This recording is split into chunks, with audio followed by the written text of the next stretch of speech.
Ketika pembantu itu sedang asyik di atas dada ibu angkatnya, tiba-tiba ayah angkatnya datang. Ia pun marah.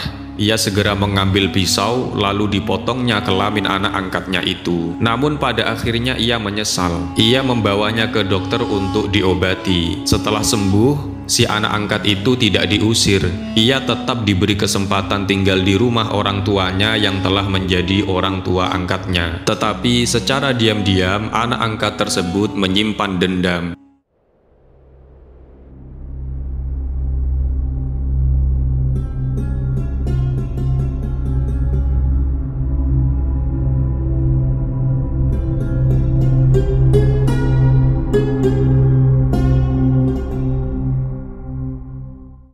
Assalamualaikum warahmatullahi wabarakatuh. Sahabat-sahabat muslim yang dirahmati Allah subhanahu wa ta'ala.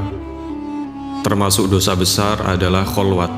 Apa itu kholwat? Kholwat adalah bersepinya seorang perempuan dengan seorang laki-laki yang bukan mahram.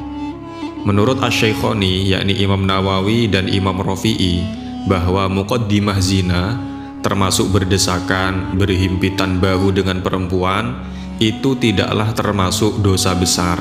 Dan hal ini dimaksudkan jika tidak adanya syahwat dan khawatir fitnah. Jika ada syahwat dan khawatir fitnah, maka termasuk dosa besar. Adapun dalilnya haramnya kholwah adalah hadis Nabi, "Jauhilah oleh kalian akan kholwat dengan para perempuan. Demi zat yang jiwaku ada di tangannya, tidaklah seorang lelaki berkholwat dengan seorang perempuan, melainkan pasti masuklah setan ke tengah-tengah antara mereka berdua." Dikisahkan dalam kitab Uqudul Jad bahwa pada zaman dahulu ada sebuah keluarga yang sangat terpandang. Suatu hari keluarga itu membeli seorang pembantu atau budak yang berkebangsaan Hindia. Keluarga itu terus merawatnya dan akhirnya budak itu diambil sebagai anak. Setelah dewasa, ia jatuh cinta pada tuan putrinya yang ketika itu telah menjadi ibu angkatnya sendiri. Ia terus-menerus menggoda ibu angkatnya dan akhirnya ibunya pun melayani. Hingga suatu hari terjadilah hubungan layaknya hubungan suami istri. Ketika pembantu itu sedang asyik di atas dada ibu angkatnya, tiba-tiba ayah angkatnya datang. Ia pun marah. Ia segera mengambil pisau lalu dipotongnya kelamin anak angkatnya itu. Namun pada akhirnya ia menyesal. Ia membawanya ke dokter untuk diobati. Setelah sembuh, si anak angkat itu tidak diusir. Ia tetap diberi kesempatan tinggal di rumah orang tuanya yang telah menjadi orang tua angkatnya. Tetapi secara diam-diam anak angkat tersebut menyimpan dendam. Ia menunggu datangnya kesempatan untuk melakukan pembalasan. Keluarga yang sangat terpandang itu sebenarnya mempunyai dua anak yang sangat tampan. Yang salah satunya masih berusia anak-anak, sedangkan yang lainnya sudah mendekati remaja. Suatu hari kedua anak itu hilang dibawa pembantunya yang telah diangkat menjadi anaknya. Tanpa diketahui, keduanya dibawa naik ke atas loteng. Di sana keduanya diajak bermain-main, diperlakukan secara baik hingga tak ada kesan disandra.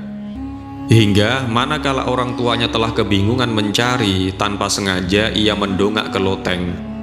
Di sana anak-anaknya disandra oleh anak Hindia tadi.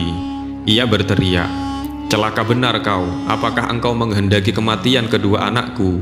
Bekas pembantunya menjawab, "Ya benar, kedua anakmu mesti akan mati kalau kau tidak menuruti perintahku." "Apa kemauanmu?" tanya orang yang terpandang itu. "Aku menghendaki supaya kamu memotong kelaminmu sendiri." Ketika mendengar permintaan itu, ia terperanjat bukan kepalang. Katanya, "Takutlah kepada Allah, takutlah kamu, bukankah dirimu telah kupelihara? Hentikan perbuatan jahatmu itu." Ia terus mengulang-ulang permintaannya, namun anak Hindi itu tidak ambil peduli. Ketika tuannya akan naik ke atas loteng, si anak Hindi itu menyeret kedua anaknya dibawa ke pinggir loteng. Lelaki yang malang itu berteriak, "Celaka benar kamu, tunggu sebentar, tentu aku akan menuruti tuntutanmu." Ia pergi sebentar lalu datang dengan membawa pisau. Tanpa diminta lagi, kelaminnya dipotongnya sendiri di depan mata si anak Hindi. Setelah puas menyaksikan dendamnya, si anak Hindi itu pun mencampakkan kedua anak bekas majikannya itu hingga tewas seketika. Apa katanya? Tuntutan memotong kelamin sendiri itu adalah sebagai pembalasan atas perbuatanmu tempo hari memotong kelaminku, dan kematian kedua anakmu ini sebagai tambahan atas kerugianku. Sahabat-sahabat muslim yang dirahmati Allah Subhanahu wa Ta'ala, memperhatikan kisah ini dapat kita ambil pelajaran bahwa bila mana pembantu telah memasuki usia baligh, hendaknya dilarang masuk kamar majikannya atau berduaan dengan majikannya, sebab pada umumnya godaan mulai terjadi setelah memasuki usia tersebut, karena menjaga keturunan itu termasuk perkara yang terpenting. Jangan sampai anak itu menjadi tidak jelas nasabnya karena perbuatan zina. Al-Fudail mengatakan, Iblis berkata bahwa pandangan yang dilepaskan pada suatu perkara yang tidak halal itu adalah merupakan panahku yang sudah tua dan busurku yang tak pernah luput jika aku pergunakan. Rasulullah SAW juga bersabda, "Ma taraktu ba'di fitnatun adurru 'alar rijali minan nisa." Aku tidak meninggalkan fitnah yang lebih membahayakan para lelaki daripada wanita. Beliau juga bersabda, "Iyyakum wal khalwata bin nisa'i, fawalladhi nafsi biyadihi ma khala rajulun bimra'atin illa dakhala syaitanu bainahuma, wala ayyuzahima rajulun khinziran multihun bitinin aw ham'atin khairun lahu min ayyuzahima mankibuhu mankibam ra'atin la tahillu." Takutlah kamu dari menyepi, berduaan dengan perempuan.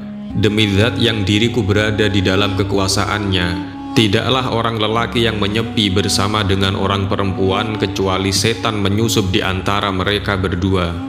Sungguh, seorang yang berdesak-desakan dengan babi yang belepotan lumpur itu jauh lebih baik daripada berdesak-desakan dengan pundak perempuan yang tidak halal baginya.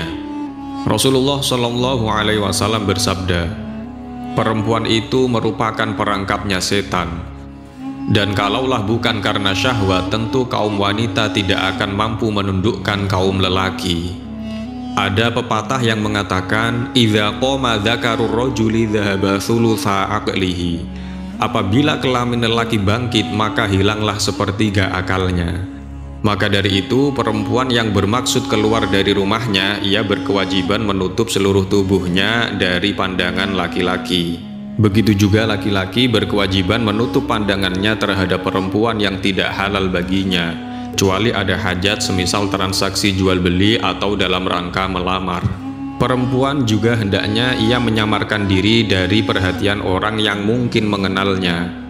Jika seseorang kawan suaminya berkunjung sementara suaminya tidak ada di rumah, hendaknya dia tidak perlu bertanya panjang lebar.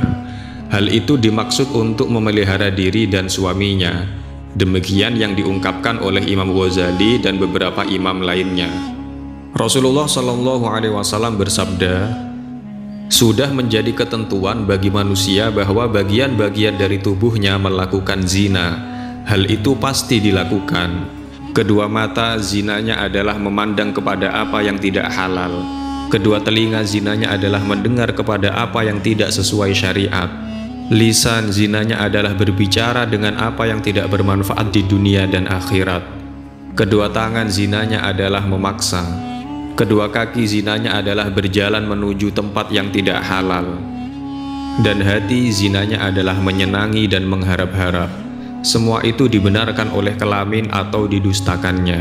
Hadis riwayat Muslim dari Abu Hurairah. Rasulullah SAW bersabda, "Perkara apakah yang lebih baik bagi kaum wanita?" Dewi Fatimah menjawab, "Hendaknya ia tidak memandang kaum lelaki dan lelaki tidak memandanginya."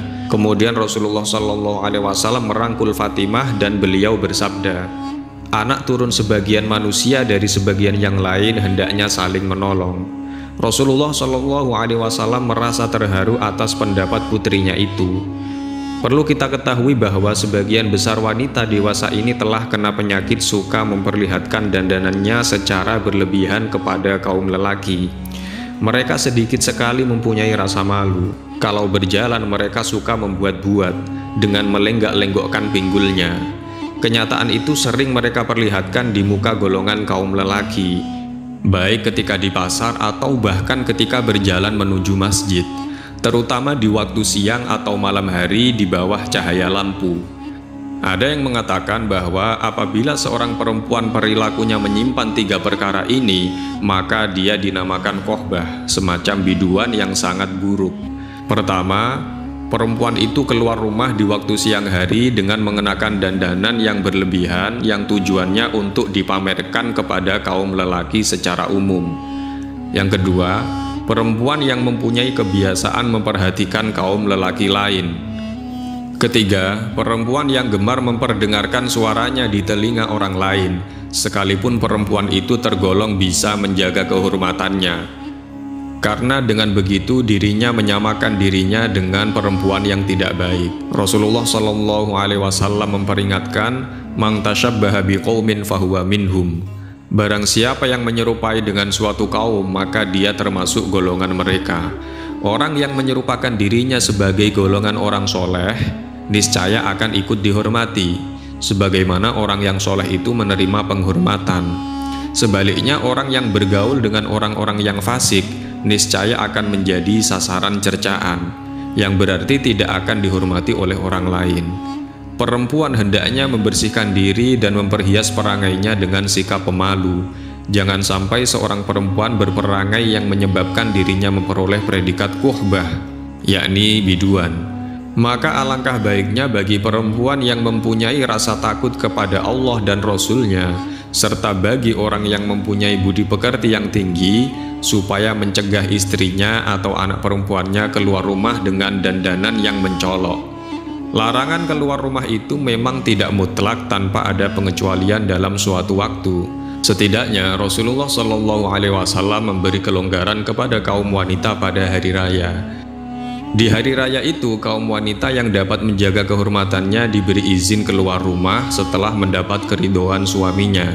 Tetapi berdiam diri tinggal di rumah itu lebih menyelamatkan diri dari godaan. Hendaknya seorang perempuan jangan kemana-mana, jangan keluar rumah kecuali ada keperluan yang mendesak. Kalau keluar rumah, hendaknya menundukkan pandangannya dari kaum lelaki. Walaupun wajah lelaki itu bukan aurat, tetapi diharamkan memperhatikan wajah lelaki tampan jika dikhawatirkan timbulnya fitnah.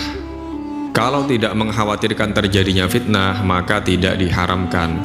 Sebab sejak semula tidak ada perintah kepada kaum lelaki untuk menutup wajahnya, sebagaimana perintah yang ditekankan kepada kaum wanita supaya menutup wajahnya. Sekiranya wajah kaum lelaki itu termasuk auratnya dalam pandangan kaum perempuan, niscaya mereka diperintah untuk menutup wajahnya atau bahkan dilarang keluar rumah kecuali ada kebutuhan yang mendesak. Bagi kaum lelaki yang mempunyai tanggung jawab dalam rumah tangganya, berkewajiban untuk menjaga orang-orang perempuan yang berada di bawah kekuasaannya. Terutama di zaman sekarang, jangan sampai memberi kelonggaran kepada mereka yang memungkinkan mereka melakukan pelanggaran. Hendaknya mereka tidak diberi izin keluar rumah kecuali didampingi dengan mahramnya atau dengan perempuan lainnya yang dapat dipercaya. Pembantu saja belum cukup dipercaya jika tidak disertai perempuan yang lain yang lebih dapat dipercaya. Sebab kelurusan amanat yang diberikan kepada pembantu sangat jarang dilaksanakan. Dalam sejarah, di masa jahiliyah ada seorang perempuan anak Taimilah bin Sa'labah bekerja sebagai penjual samin. Suatu ketika Khawat bin Jubair al-Ansori datang untuk membeli minyak samin. Lalu mereka terlibat tawar-menawar. Perempuan itu membuka tali penutup wadah yang penuh berisi samin. Khawat berkata, "Tolong pegangi wadah ini, aku hendak melihat-lihat wadah yang lain." Lalu Khawat membuka wadah yang lain. Setelah dilihat, ia berkata, "Pegangi wadah ini." Ketika perempuan itu sedang terlena dengan wadah-wadah samin yang dipeganginya, tanpa terduga Khawat menubruk dirinya lalu berbuat yang tidak senonoh hingga terlampiaskan keinginannya. Setelah melakukan perbuatan itu, Khawat lari dan masuk Islam. Ia juga ikut perang Badar. Suatu hari Rasulullah SAW berkata kepadanya, "Hai Khawat, bagaimana ceritanya ketika membeli samin?" Rasulullah SAW sambil tersenyum. Khawat menjawab, Wahai Rasulullah, benar-benar Allah telah melimpahkan rizki pada saya, rizki yang baik. Sekarang aku berlindung kepada Allah dari kekurangan setelah mengalami penambahan. Alhamdulillahirrabbilalamin, sahabat-sahabat muslim yang dirahmati Allah subhanahu wa ta'ala. Demikianlah pembahasan kali ini tentang bahaya kholwah, yakni berduaannya laki-laki dengan perempuan yang bukan mahram. Dengan ini semoga menambah kewaspadaan kita untuk menjaga diri dari perbuatan yang tidak diinginkan. Demikian dari kami, apabila banyak kesalahan mohon maaf yang sebesar-besarnya. Al-haqqu min rabbika fala takunanna minal mumtarin. Wassalamualaikum warahmatullahi wabarakatuh.